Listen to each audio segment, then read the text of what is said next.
A Bravo movie review on the 2008 Tropic Thunder movie. It's an action comedy directed by Ben Stiller. The box office took in $195 million. It was a huge success. They had a $92 million budget. They made a lot of money. Let's talk about the movie. In the winter of 1969, an elite force of U.S. Army was sent on a top secret assignment in Southeast Vietnam. I gotta be honest with you, doing a movie review on Tropic Thunder now, here it is, November 2020. After 20 years of non-stop war, it's just not the same anymore. War movie humor. I mean, I almost thought about not doing it, but I dug into it. And in the beginning of the movie, I even thought about turning it off in the first 5 or 10 minutes. Something wasn't jiving with me. Of course, in the beginning, Nick Nolte starts to narrate, and it's kind of funny. Of the 10 men sent, 4 returned. Of those 4, 3 wrote books about what happened. Of those 3, only 2 were published. And of those 2, only 1 got a movie deal. And that's what the movie's about. It's a comedy about making a movie in Vietnam. It's a great... The story's good. Like I said, in the first few minutes, I almost thought about turning it off because of, we got bad vibes now. 20 years of nonstop war, and it just seemed a little boring in the beginning. The character development wasn't jiving with me, the character development, but I've got to be honest with you, I'm glad I stuck it out, and this movie has some good spots, and that's what I really want to do. I want to touch base on the good spots in this movie. Again, you may... If you've never seen this movie before, in the first 5 or 10 minutes, with the character development, you might want to turn it off. But hey, hang in there because there's some good spots in this movie. It starts to get good. It starts to get good around the time where they spend like $5 million for this fireworks show in the jungle. They have the jets come by, they drop the fireworks, and the cameras are not going. The dipshit director is out of control, and it starts to get good there. And one of the setups to a joke in the future of the movie is the star of the movie, Ben Stiller, one of his movie flops of the past, he played Simple Jack, which was a fool retard character. It was a big flop, and of course that's going to set up a joke in the future. About this time, Matthew McConaughey shows up, and he plays the agent perfect. The agent's back stateside, and he hits it. He does nail the agent role pretty good. Now here the director, the dipshit director, he's out of control, and he's going to a meeting with the producer, Les Grossman. And you can see it's like a party atmosphere. Of course, they're kind of basing this on probably how Apocalypse Now, the great movie, one of the greatest movies ever, Apocalypse Now, it was a total party over there the whole time they were filming, but they filmed a masterpiece. But this movie is not a masterpiece, but they are taking liberties from, comedy liberties on how maybe it was happening for Apocalypse Now with all the parties. Good part coming up with Les Grossman. So here we are. Les Grossman is stateside or London or wherever the hell he is. He's not in Vietnam. He's the producer. Of course, Tom Cruise has all this makeup on. He's pretending to be Les Grossman, the money man producer, and he is a complete asshole. And he's going to set all the crew down in this big, looks like a restaurant, and he's about ready to chew their ass out. So Les Grossman, this is a video conference. Les Grossman is on the video there, and he can see everybody there. And he's losing money on this film. The director is a jackass. So anyhow, he's doing all this through a video conference thing. So this is, like I said, it starts to get good. Tom Cruise as Les Grossman. He says, "Who is the key grip?" First, he identifies, where's the director? Where's the dipshit director? He finds him. He says, who's the key grip? Go over there and hit that dipshit right in the face real hard. And of course he does it. It's kind of funny. So Les Grossman says, send the money back. And of course the director starts whining. Oh, these actors, they're crying. They can't do the scene, blah, blah. And then the next good scene is where Les Grossman says, you know how you handle a whiny actor? You pull his pants down and you smack his ass. And then, of course, Nick Nolte comes into the scene.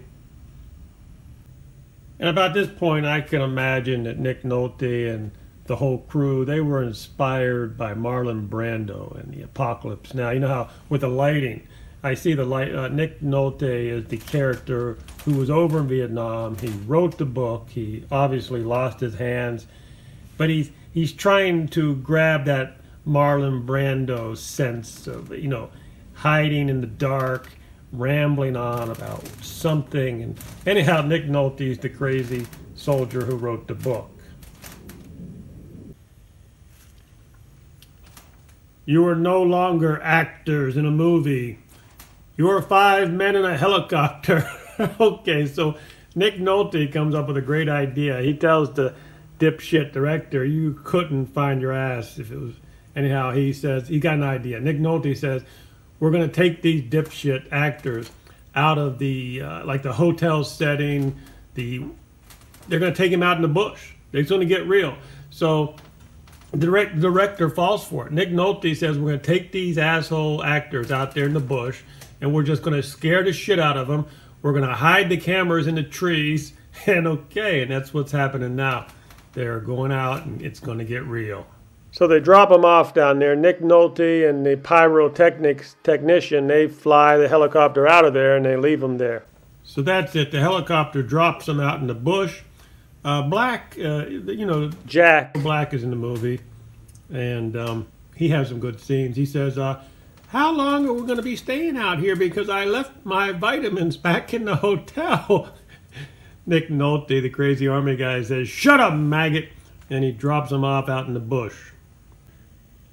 And this movie is going to start getting even better when the director gives these actors probably the greatest speech that a director has ever given actors, really pumping them up and, calling, you want to get into the skin of somebody else, you want to get into the skin of the soldier, now we're going to give you the chance. He just goes into it. The best speech a director could ever give his actors. Then he says, now let's go make the greatest damn war movie ever made. He turns around, steps on a mine, and gets blown up. And the movie has to get better, right? And then enter Mountain Yard drug-dealing drug tribe out there in the northern sector selling drugs. And you got these 5 actors dropping in on their territory unannounced. Yeah, this is not going to end well for the actors. So these dipshit actors, they stay in character after the director's been blown up by a mine, and they're going to stay in character. They're going to walk through this jungle as they're being hunted down by triad drug dealers. So a bird flies by and steals Jack Black's drugs, and he goes berserk, and he's not going to be able to handle it out there in the bush without his drugs. And Ben Stiller has everybody convinced that they're filming Planet of the Apes out there for YouTube or something. It's still good.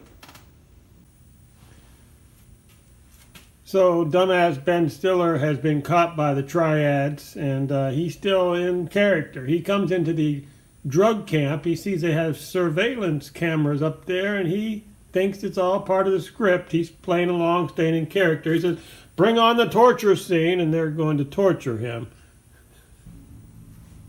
Then comes what might be the best scene in the movie. Les Grossman, of course, which is Tom Cruise making his cameo, and he's talking to the triad flaming dragon people who are ransoming off the Ben Stiller character. So he wants $50 million ransom, and Les Grossman doesn't know who they are, but one of the best scenes of the movie. You can't miss this one. And then Grossman breaks out into the dance. You're going to love the Les Grossman dance. I mean, you're just going to love that one. Another great scene in the movie is where Robert Downey Jr.'s character tells Ben Stiller about how you never go full retard. Ben Stiller had a flop of a movie, Simple Jack, where he played a full retard, and you got to see it. It's funny. So the last great funny scene is when the real black guy in the movie he admits that he's gay and his great love is Lance, and of course Jack Black is tied to a tree because he's going through withdrawals, drug withdrawals. So he's begging people to untie him from the tree, and then this guy admits that his great love was Lance. So Jack Black is begging him, "Come untie me. I'll stroke the pipe. I'll swallow the gravy." He goes into it, just untie me. This is the last funny part, and then the movie kind of gets into it like an action film. It closes out with an action film like movie. Hey, it's a great movie. You got to give this thing like 7 out of 10 Bravos. Yeah, I give it at least a 7.5 out of 10 Bravos. It was a good one.